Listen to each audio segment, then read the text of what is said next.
पिछली वीडियो में हमने मेंडेलिव की आवर्त सारणी की उपलब्धियां और गुण के बारे में बात किया था। आज की इस वीडियो में हम लोग बात करेंगे मेंडेलिव की आवर्त सारणी के दोष के बारे में। मतलब मेंडेलिव की आवर्त सारणी में कौन कौन से दोष पाए गए। तो चलिए फुल मस्ती के साथ आज की वीडियो की शुरुआत करते हैं। तो दोस्तों आज का टॉपिक है मेंडेलिव के वर्गीकरण की सीमाएं, यानी मेंडेलिव के आवर्त सारणी की दोष। पहला दोष जो है मेंडेलिव की आवर्त सारणी की पहली कमी हाइड्रोजन की निश्चित स्थान का था। मेंडेलिव के आवर्त सारणी में हाइड्रोजन को निश्चित स्थान नहीं मिला। हाइड्रोजन जो कि प्रथम वर्ग ए की धातुओं लिथियम, सोडियम, पोटेशियम और सप्तम वर्ग ए के तत्वों फ्लोरीन, क्लोरीन, ब्रोमीन और आयोडीन के गुणों से समानता रखता है। हाइड्रोजन को मेंडेलिव की आवर्त सारणी में निश्चित स्थान क्यों नहीं मिला? क्योंकि हाइड्रोजन जो है वो मेंडेलिव के आवर्त सारणी के प्रथम वर्ग ए की धातुओं, कौन कौन सी धातुएं? लिथियम, सोडियम, पोटेशियम और सप्तम वर्ग के ए के तत्वों के साथ कौन से? फ्लोरीन, क्लोरीन, ब्रोमीन और आयोडीन, इनके साथ में क्या गुणों में समानता रखता है। तो इस हिसाब से हाइड्रोजन का स्थान या तो पहले वर्ग में होना चाहिए था या सातवें वर्ग में होना चाहिए था। तो इस प्रकार से मेंडेलिव की आवर्त सारणी में हाइड्रोजन को क्या निश्चित स्थान नहीं दिया जा सका। हाइड्रोजन का इलेक्ट्रॉनिक विन्यास क्षार धातुओं से मिलता है। हाइड्रोजन का जो इलेक्ट्रॉनिक विन्यास होता है वो क्षार धातुओं से मिलता है। क्षार धातुओं की भांति हाइड्रोजन भी हैलोजन, ऑक्सीजन एवं सल्फर के साथ एक जैसे सूत्र वाले यौगिक का निर्माण करता है। या मतलब जिस प्रकार क्षार धातु हैलोजन, ऑक्सीजन और सल्फर के साथ क्रिया करके एक समान सूत्र वाले यौगिक का निर्माण करते हैं, उसी प्रकार हाइड्रोजन भी क्या करता है कि क्षार धातुओं की भांति हैलोजन, ऑक्सीजन और सल्फर के साथ क्रिया करके एक जैसे सूत्र वाले यौगिक का निर्माण करता है। जैसे देखिए हाइड्रोजन के यौगिक क्या है? हाइड्रोक्लोरिकम HCl, H2O, H2S। इसी प्रकार क्षार धातु जैसे सोडियम क्लोराइड, Na2O, Na2S, तो इनका जो यौगिक का सूत्र है वो मिलता जुलता है, यानी ये दोनों क्या है? समान यौगिक वाले सूत्र बनाते हैं। तो इस प्रकार से मेंडेलिव की आवर्त सारणी में हाइड्रोजन को कोई एक निश्चित स्थान नहीं मिला। मेंडेलिव की मूल आवर्त सारणी में सभी तत्वों के परमाणु भारों के प्रयोग द्वारा स्थापित मानों को रखने पर यह पाया गया कि कहीं कहीं पर परमाणु भारों के बढ़ते हुए क्रम में परिवर्तन हो जाता है। मेंडेलिव की जो मूल आवर्त सारणी थी, जब सभी तत्वों के परमाणु भार को क्या किया गया? प्रयोग द्वारा यह स्थापित किया गया कि मानों को रखा गया जब बढ़ते हुए परमाणु भारों को, तो यह पाया गया कि कहीं कहीं पर परमाणु भार के बढ़ते क्रम में क्या परिवर्तन हो जाता है।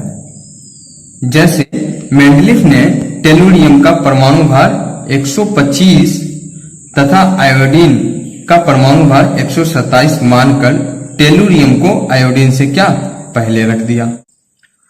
और जबकि प्रयोगों द्वारा यह स्थापित हो गया कि टेलुरियम का जो परमाणु भार है वो 127.6 है और आयोडीन का जो परमाणु भार है वो 126.9 है। अतः ये दो तत्व मेंडेलिव की मूल आवर्त सारणी में परमाणु भार के बढ़ते हुए क्रम में न होकर घटते हुए क्रम में है। मेंडेलिव की आवर्त सारणी में तत्वों को बढ़ते हुए क्रम में रखा गया था, लेकिन ये दो तत्व ऐसे थे कि ये परमाणु भार के बढ़ते हुए क्रम में न होकर के क्या घटते हुए क्रम में थे। तो ये भी एक आवर्त सारणी की दोष है। इसी प्रकार कोबाल्ट का परमाणु भार 59 माना जाता था तथा निकिल का परमाणु भार 59 ही मानकर कोबाल्ट को निकिल से पहले रखा गया। जबकि प्रयोग द्वारा यह स्थापित हो गया कि कोबाल्ट तथा निकिल का परमाणु भार क्रमशः 58.9 तथा 58.7। मेंडेलिव के आवर्त सारणी का तीसरा दोष है प्रथम समूह ए के क्षारीय धातु और बी के मृदा धातु और सप्तम वर्ग ए के हैलोजन और बी के मैंगनीज धातु में काफी असमानता मिली। असमानता होने के साथ साथ इनको क्या एक ही साथ रखा गया है। तो यह है मेनलिप के आवर्त सारणी का तीसरा दोष है। मेनलिप के आवर्त सारणी का चौथा दोष है अनेक नए तत्व की खोज के बाद उनको मेनलिप की मूल आवर्त सारणी में उचित स्थान नहीं मिल पाया। जब बहुत सारे नए तत्वों की खोज हुई तो उनको मेनलिप की जो मूल आवर्त सारणी में उसमें क्या उचित स्थान नहीं मिला। या तो उन्हें परमाणु भार के बढ़ते हुए क्रम में रखा जा सकता था या उन्हें समान गुण वाले तत्वों के समूह में रखा जा सकता था। मेंडलीफ ने अपनी आवर्त सारणी में किस बात पर विशेष ध्यान दिया था?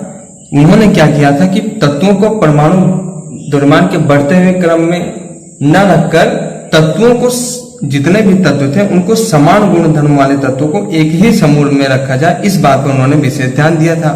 तो इसी आधार पर जब नए तत्वों की खोज हुई तो उनको मेनलिप की आवर्त सारणी में दो तरीके से रखा जा सकता था। या तो उन्हें परमाणु भार के बढ़ते हुए क्रम में रखा जा सकता था या उन्हें समान गुण वाले तत्वों के एक ही समूह में रखा जा सकता था। लेकिन ऐसा स्थान नहीं दिया जा सकता था। लेकिन कंडीशन ये भी थी कि उनको इस प्रकार का स्थान नहीं दिया जा सकता था क्योंकि परमाणु भार के बढ़ते हुए क्रम के साथ साथ वे समान गुण वाले तत्वों के समूह में भी हो, जैसे अक्रिय गैस, दुर्लभ मृदा तत्व आदि। इन सबको मेनलिप की आवर्त सारणी में उचित स्थान नहीं मिला। मेनलिप की आवर्त सारणी का पांचवा दोष है समस्थानिकों तथा संभारिकों की खोज के बाद यह स्पष्ट हो गया कि तत्वों का मूल लक्षण उनका परमाणु भार नहीं होता है। जब समस्थानिकों और संभारिकों की खोज हुई तब यह स्पष्ट हो गया कि तत्वों का जो मूल लक्षण है वो उनका परमाणु भार नहीं होता है।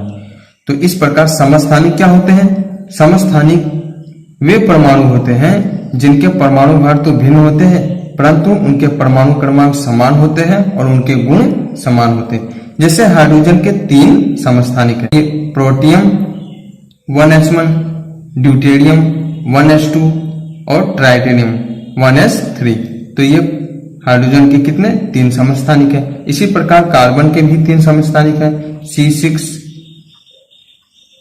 12, C6 13, C6 14। तो ये कार्बन के भी 3 समस्थानिक हैं। संभारिक क्या होते हैं? संभारिक वे परमाणु होते हैं जिनका परमाणु भार समान होता है और उनके परमाणु क्रमांक भिन्न होते हैं और साथ ही उनके गुण भी भिन्न होते हैं। जैसे नाइट्रोजन का संभारिक है 7n14। अर्थात मेनलिप के आवर्त सारणी के अनुसार कार्बन के समस्थानिक C614 तथा नाइट्रोजन के समस्थानिक 7n14 एक ही वर्ग और एक ही स्तंभ में होने चाहिए। मेनलिप की आवर्त सारणी में ये दोनों जो हैं समस्थानिक और ये संभारिक ये एक ही वर्ग और एक ही स्तंभ में होने चाहिए क्योंकि इनका जो परमाणु द्रव्यमान है वो क्या है? समान है। परमाणु द्रव्यमान क्या है? इनका समान है। परंतु ऐसा नहीं हुआ।